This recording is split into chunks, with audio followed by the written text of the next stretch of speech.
कक्षा 10वीं के पहले आपका यहाँ विषय विज्ञान का पीरियड परीक्षा 2025 में लेके आ चुके हैं आप लोग को। आपका यहाँ पर पहला आता है, ठीक है, लोहे चूर्ण पर तनु हाइड्रोक्लोरिक अम्ल की अभिक्रिया होने पर, ठीक है, हाइड्रोजन गैस एवं आयरन क्लोराइड बनता है और बीटा क्लोरीन गैस एवं आयरन हाइड्रोक्साइड बनता है और साथ कोई अभिक्रिया नहीं होती है और दांत आयरन लवण एवं जल बनता है। तो आपका इसका राइट आंसर आ हो जाएगा, हाइड्रोजन गैस एवं आयरन क्लोराइड बनता है। फिर आपका यहाँ पर दूसरा आता है, धातु अवधर्मी ऑक्साइड बनाती है। तो इसका आपका ऑप्शन आता है सोडियम, बात आपका एल्यूमिनियम और साता कैल्शियम, दाता कॉपर। तो यहाँ पर धातु अवधर्मी ऑक्साइड बनाती है, तो इसका आंसर आपका एल्यूमिनियम हो जाएगा। 35 आता है कार्बन का अपर रूप जो विद्युत का सुचालक होता है।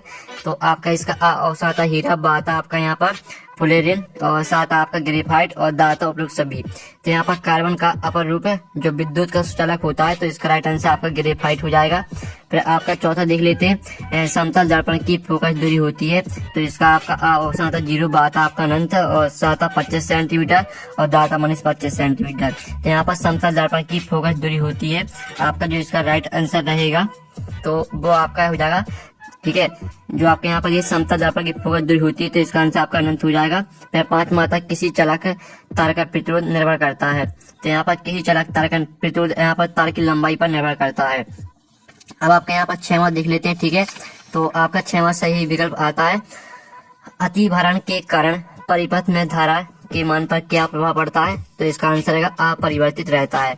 और साथ ही यहाँ पर इंग्लिश मीडियम के स्टूडेंट भी देख लीजिए, पहले का आपका ए करेक्ट आंसर रहेगा, पहले का आपका ए करेक्ट आंसर रहेगा, दूसरे का आपका बी करेक्ट आंसर रहने वाला है और तीसरे का जो आपका करेक्ट आंसर रहेगा वो आपका सी करेक्ट आंसर हो जाएगा, चौथे का आपका बी करेक्ट आंसर रहेगा और 5वें का आपका ए करेक्ट आंसर रहेगा और ठीक है 6वें का आपका सी करेक्ट आंसर रहेगा। ठीक है, इस तरह से आपके यहाँ पर हो जाते हैं। अब आते हैं आपके रिक्त स्थान पूर्ति की, जो कि 6 नंबर के रहेंगे। तो पहला था ऐसी अभिक्रिया जिसमें एक अभिकारक उपचयित एवं एक अपचयित होता है, डॉट डॉट अभिक्रिया कहलाती है। तो इसका आंसर रहेगा रेडॉक्स। ठीक है, आपके यहाँ पर रेडॉक्स अभिक्रिया कहलाती है, तो इसका आंसर आपके यहाँ पर रेडॉक्स हो जाएगा। और जो आपके यहाँ पर दिया पारे की मिश्र धातु डॉट कहलाती है, तो यहाँ पारे की मिश्र धातु आपकी अमलगम कहलाती है, अमलगम। और जो आपके यहाँ पर दिया गया, ठीक है, एसिटिक अम्ल का 3-4% विलयन डोट कहलाता है। तो यहाँ पर एसिटिक अम्ल का 3-4% विलयन आपका सिरका कहलाता है। ठीक है, इसका आंसर आपका यहाँ पर सिरका हो जाएगा। और जो आपके यहाँ पर दिया गया, ठीक है, डॉट डॉट हार्मोन के संश्लेषण के लिए आयोडीन अनिवार्य है, तो चौथे का आंसर रहेगा आपका यहाँ पर थायरॉक्सिन। ठीक है, इसका आंसर आपके यहाँ पर थायरॉक्सिन हो जाएगा। तो आप यहाँ पर अच्छे से याद कर लीजिएगा, ठीक है, थायरॉक्सिन। और जो आपके यहाँ पर दिया गया, ठीक है, 5वां ब्रेल माध्यम में प्रकाश की चाल सघन माध्यम की अपेक्षा अधिक होती है। ठीक है, तो इसका आंसर आपका यहाँ पर अधिक हो जाएगा। और जो आपके यहाँ पर 6वां आता, अधिक आयु में कुछ व्यक्तियों के नेत्र का क्रिस्टलीय लेंस दुधिया अथवा धुंधला हो जाता है, इस स्थिति को डोडो कहते हैं। तो यहाँ पर इस स्थिति को, ठीक है, मोतिया बिंद कहते हैं। तो इसका आंसर आपका हो जाएगा मोतिया, ठीक है, मोतिया बिंद, ये आपका यहाँ पर राइट आंसर हो जाएगा। ठीक है, और साथ ही यहाँ पर इंग्लिश मीडियम के स्टूडेंट भी देख लीजिएगा। प्रश्न 3 आता है, सत्ता सब चुनी, जो कि आपके 6 नंबर के रहेंगे। तो पहला आता मेथिल ऑरेंज एवं, ठीक है, फेनोल्फथालीन संश्लेषित अम्ल क्षार सूचक है। तो पहला आपका रहेगा सत्य। ठीक है, पहला आपका सत्य हो जाएगा। और दूसरा आपका आता मछली के हृदय में 3 कक्ष होते हैं, तो आपका यह असत्य हो जाएगा। ठीक है, और जो आपके यहाँ पर दिया है अनुमस्तिष्क हमारे शरीर में संतुलन के लिए उत्तरदायी है, तो आपका यह सत्य रहेगा। और जो आपके यहाँ पर चौथा आता है, तो चौथा आप यहाँ पर देख लीजिए, जिन लक्षणों की वंशगति को नियंत्रित करते हैं। ठीक है, तो चौथा आपका असत्य रहेगा। और जो आपका 5वां आता है, ठीक है, निर्वात में प्रकाश की चाल 3×10⁸ मीटर प्रति सेकंड है, तो 5वां आपका यहाँ पर सत्य हो जाएगा। और जो 6वां आता है, विकिरण प्रकाश का बाण और विकिरण करने वाले कणों के साइज पर निर्भर नहीं करता, तो आपका यह असत्य हो जाएगा। ठीक है, इस तरह से आपके 7 रहने वाले हैं। और साथ ही यहाँ पर इंग्लिश मीडियम के स्टूडेंट देख लीजिएगा। अब आती है आपकी सही जोड़ी बनाई, जो कि आपकी 6 नंबर की रहेंगी। तो आपकी पहले आती है सोडियम हाइड्रोक्साइड। ठीक है, तो सोडियम हाइड्रोक्साइड को आपको किससे मैच करना है, तो सोडियम हाइड्रोक्साइड को आपको मैच कर देना है, हम बता देते हैं। ठीक है स्टूडेंट, सोडियम हाइड्रोक्साइड को आपको क्लोरो क्षार अभिक्रिया से मैच कर देना है। और जो आपकी आती है इंसुलिन, तो इसको आपको नर जनन हार्मोन से मैच कर देना है, जो आपकी इंसुलिन है इसको आपको बाद में मैच करें, जो आपकी टेस्टोस्टेरोन है इसको आपको मैच कर देना है नरजनन हार्मोन तीसरी, ठीक है। और मेंडल के प्रयोग तो इसको मटर का पौधा से मैच कर देना है। और धारा का चुंबकीय प्रभाव तो इसको आपको मैच कर देना है किससे, धारा का चुंबकीय प्रभाव तो इसको आप यहाँ पर ऑस्टार्डेट से, ठीक है, और सार्टेट, ठीक है, और सार्टेट से मैच कर दीजिएगा। ये आपकी 5वीं और जो आपकी 6वीं दी, ठीक है, प्रिज्म तो इसको आपको प्रिज्म को मैच कर देना बण विक्षेपण से, ठीक है। इस तरह से आपकी सही जुड़ी रहेंगी। जो आपकी इंसुलिन है तो इसको आपको NRI से मैच कर देना है, ठीक है। इस तरह से आपकी सही जुड़ी कंप्लीट हो जाती है। और इंग्लिश मीडियम की स्टूडेंट देख लीजिए, आप प्रश्न 5 आता है एक शब्द वाक्य मतलब लिखिए जो कि आपके 6 नंबर के रहेंगे।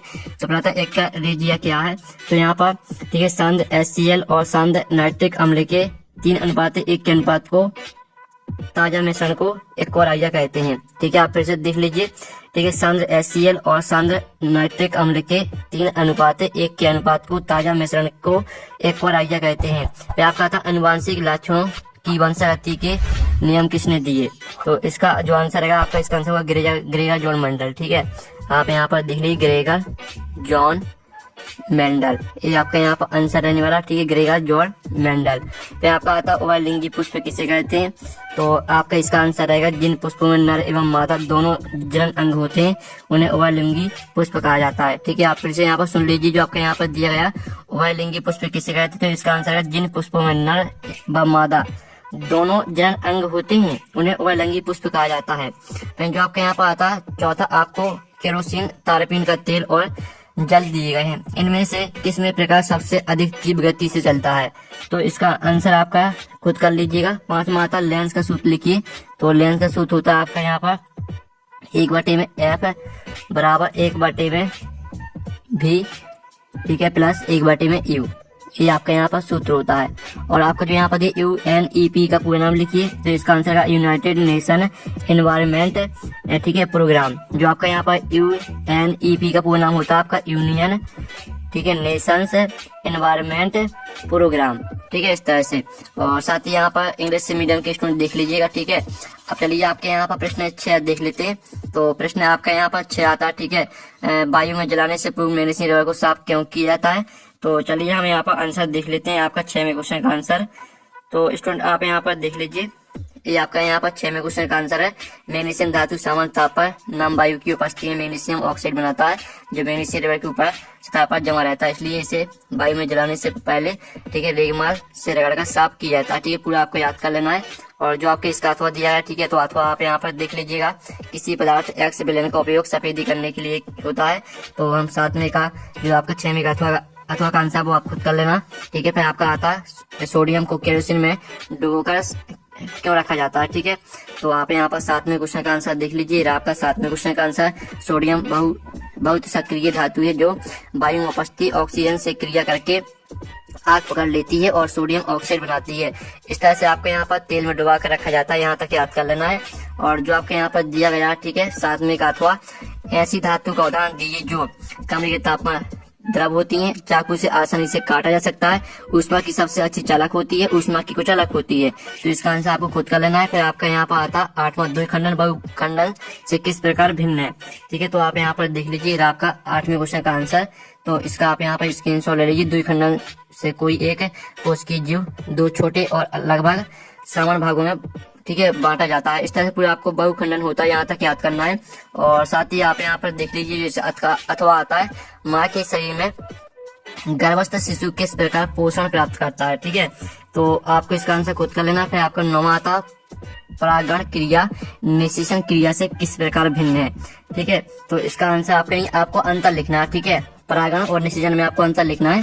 तो ये आपके 3 अंतर दिए हैं, ठीक है। तो 3 अंतर को आपको याद कर लेना। परागकणों का पुंकेसर से बढ़ती कागज तक पहुंचने की क्रिया परागण कहलाती है और नर तथा मादा युग्मकों का मिलना जायगोट बनने की प्रक्रिया को निषेचन कहते हैं। तो इस तरह 3 अंतर आपको याद कर लेना है, ठीक है। और जो आपका यहाँ पर इसका अथवा आता है, तो अथवा आप यहाँ पर खुद कर लीजिएगा। फिर आपका 10वां क्वेश्चन दिया गया जो, ठीक है, अंतिम पंक्ति में बैठे किसी विद्यार्थी को श्याम पत्र पढ़ने में कठिनाई होती है, यह विद्यार्थी किस दृष्टि दोष से पीड़ित है, इसे किस प्रकार संशोधित किया जा सकता है, ठीक है। तो हम यहाँ पर देख लेते हैं आपका 10वें क्वेश्चन का आंसर, ठीक है। इस अवस्था में विद्यार्थी निकट दृष्टि रोग ठीक है, मायोपिया से पीड़ित है उसे उचित क्षमता की अवतल लेंस से संशोधित किया जा सकता है।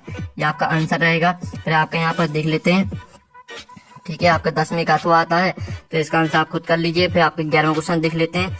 तो जो आपका दिया है स्वपोषी पोषण के लिए आवश्यक है, ठीक है, परिस्थितियों कौन सी हैं एवं उनके उत्पाद क्या हैं। तो आप यहाँ पर 11वें क्वेश्चन का आंसर देख लीजिए। ये आपका 11वें क्वेश्चन का आंसर है, तो इसका भी आप स्क्रीनशॉट ले सकते हैं। और जो आपका 11वें का आता था, पदार्थ में जल एवं खनिज लवणों का सामान्य बहन किस प्रकार होता है। फिर आपका 12वां आता वंशगत लक्षण क्या होते हैं। तो हम यहाँ पर देख लेते हैं। ये आपका आंसर दिया है, ठीक, जनकों से संतति में पहुंचने वाले लक्षणों को वंशगत लक्षण कहते हैं, जैसे मानव नेत्रों का रंग, त्वचा का रंग आदि, ठीक है। ये आपका 12वें क्वेश्चन का आंसर 12वें का अथवा दिया है, मेंडल के प्रयोग द्वारा कैसे पता चला कि लक्षण प्रभावी अथवा अप्रभावी होते हैं, ठीक है। तो इसका आंसर आपको खुद कर लेना है। और साथ ही आप यहाँ पर देख लीजिए स्टूडेंट, जो आपके यहाँ पर क्वेश्चन दिया गया है, ठीक है, आपका 13वां क्वेश्चन अवतल दर्पण के मुख्य ठीक है, अवतल दर्पण के मुख्य फोकस की परिभाषा आपको लिखना है, ठीक है। तो चलिए हम जो इसका आंसर है वो देख लेते हैं। तो आपका यहाँ पर 13वें क्वेश्चन का आंसर क्या रहेगा, तो वो हम आपको दिखा देते हैं। तो आप यहाँ पर देख लीजिए, मुख्य अक्ष के समांतर आपतित करने परावर्तन के बाद दर्पण के ध्रुव एवं वक्रता केंद्र के बीच एक बिंदु ए पर प्रतिच्छेद करती है। इस बिंदु को अवतल दर्पण का मुख्य फोकस कहते हैं, ठीक है। और जो इसका आपका अथवा आता है, तो अथवा आप यहाँ पर देख लीजिए, हम वाहिनियों में उत्तल दर्पण को ठीक है, पश्च दर्पण के रूप में वरीयता क्यों देते हैं। फिर आपका यहाँ पर 14वां देख लेते हैं, ठीक है।